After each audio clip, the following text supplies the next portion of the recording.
AP CM Chandrababu Naidu ఇవాళ శ్రీకాకుళం జిల్లాలో పర్యటించనున్నారు.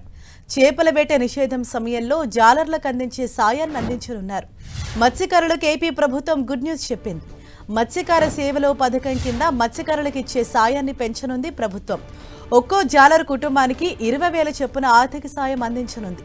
ఈ పథకం కింద 1,29,178 కుటుంబాలకు 258 కోట్ల మేర పంపిణీ చేయనున్నారు.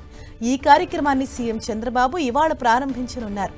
ఎచ్చర్ల మండలం బుడగట్లపాలెంలో సీఎం చంద్రబాబు నాయుడు మత్స్యకార సేవలో భాగంగా నిధులు పంపిణీ చేయనున్నారు.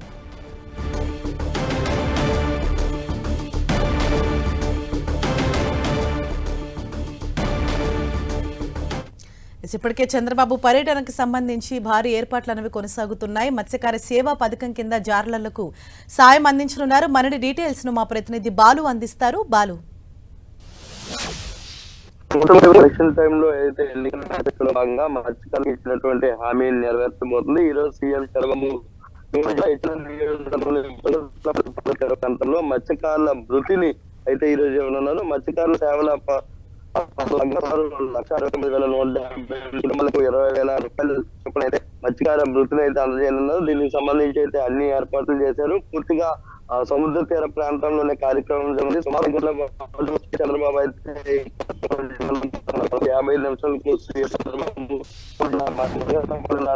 అక్కడ మత్స్యకారులతో పాటు సముద్ర తీరాన్ని కూడా పరిశీలిస్తున్నారు. స్థానికంగా ఉన్న అమ్మవారి టెంపుల్ ను కూడా దర్శించుకున్నారు. ఆ తర్వాత ప్రజావేదిక వద్ద మత్స్యకారులతో మరి మత్స్యకారుల సమస్యలు తెలుసుకుంటున్నారు. తర్వాత ఏదైతే ఇతరుల నుంచి బీజేపీ నేపథ్యంలో అక్కడ ఏదైతే టీడీపీ కేవలానికి కొంత జోష్ నింపే విధంగా టీడీపీకి సంబంధించిన ఒక కార్యక్రమాన్ని కార్యకర్తలతో ఒక కార్యక్రమాన్ని ఉన్నారు. స్థానిక కొన్ని సమస్యలు కూడా తెలుసుకునే ప్రయత్నం అయితే